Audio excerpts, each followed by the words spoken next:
အားလုံးပဲမင်္ဂလာပါကျွန်တော်နဲ့ဆောင်းများဆို flow လေးပေါ့နော်ကျွန်တော်ရိုက်ကူးမှနဲ့မရိုက်ကူးဖြစ်ဘူးဘာလို့ဆိုကျွန်တော်လည်းတိတ်ပြီးတော့နေမကောင်းဘူးเนาะအလုပ်ကိစ္စတွေနဲ့နေလည်းတိတ်မကောင်းတာရောမရိုက်ကူးဖြစ်မှာဘူး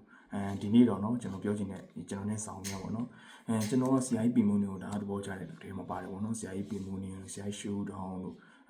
အခုဆိုရင်เนาะဒီဆီယမတက်တက်မေရီတို့ပါလို့လေအခုခေတ်မှာဆိုလည်းကျွန်တော်ဒါသဘောကျတဲ့ထဲပါပါတယ်ဆီယမဂျူးလို့ပါလို့ဒါသဘောကျတဲ့ထဲကျွန်တော်ပါပါတယ်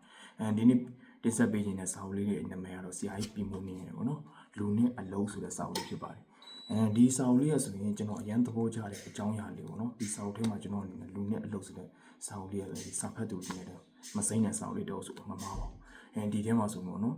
ကျွန်တော်အနေနဲ့အကြောင်းရင်း၃ချက်ကိုတွားပြီးတွေ့ပါတယ်ကျွန်တော်ဖတ်ခဲ့တဲ့ဒီကာလာအတွင်းမှာပေါ့နော်ကျွန်တော်အနေနဲ့ဒီစာအုပ်ကိုဖတ်တဲ့ဥစ္စာအချက်ဒီ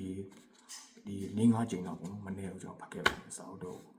ဒီထဲမှာကျွန်တော်အနေနဲ့တော့တွေ့တဲ့အကြောင်းအရာ၃ချက်ပါပေါ့နော်နံပါတ်1အချက်ကတော့ဘာဖြစ်လဲဆိုတော့ကျွန်တော်တို့အနေနဲ့အလုပ်လုပ်တဲ့အခါမှာပေါ့နော်ကျွန်တော်တို့ကတီထွင်ကြံစားမှုလိုပါတယ်ဘယ်လိုမှဆိုတီထွင်ကြံစားမှုကောင်းအောင်ကျွန်တော်တို့လည်းလေ့ကျင့်သင့်ပါတယ်ကျွန်တော်တို့ဒီအလုပ်တစ်ခုကိုလုပ်ပြီးဆိုရင်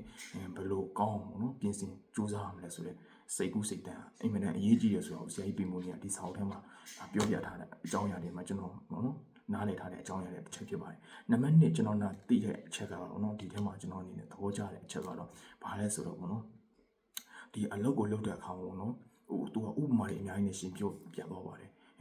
ဘယ်လူမျိုးတွေရဲ့ကောင်းကွက်ဆိုးကွက်ပေါ့နော်ဘယ်လို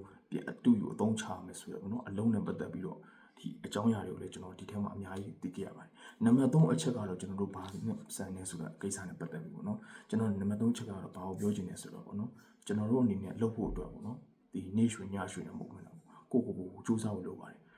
လူတွေကပေါ့နော်စင်ကြေတာပေးတဲ့ရပါတယ်ကျွန်တော်အပေါင်းအားလုံးကစင်ကြေပေးကြပါတယ်ဒါမှမဟုတ်ပေါ့နော်စင်ကြေမပေးဘဲနဲ့ကိုယ့်ရဲ့အလုပ်ကိုကိုယ်ကဘယ်လို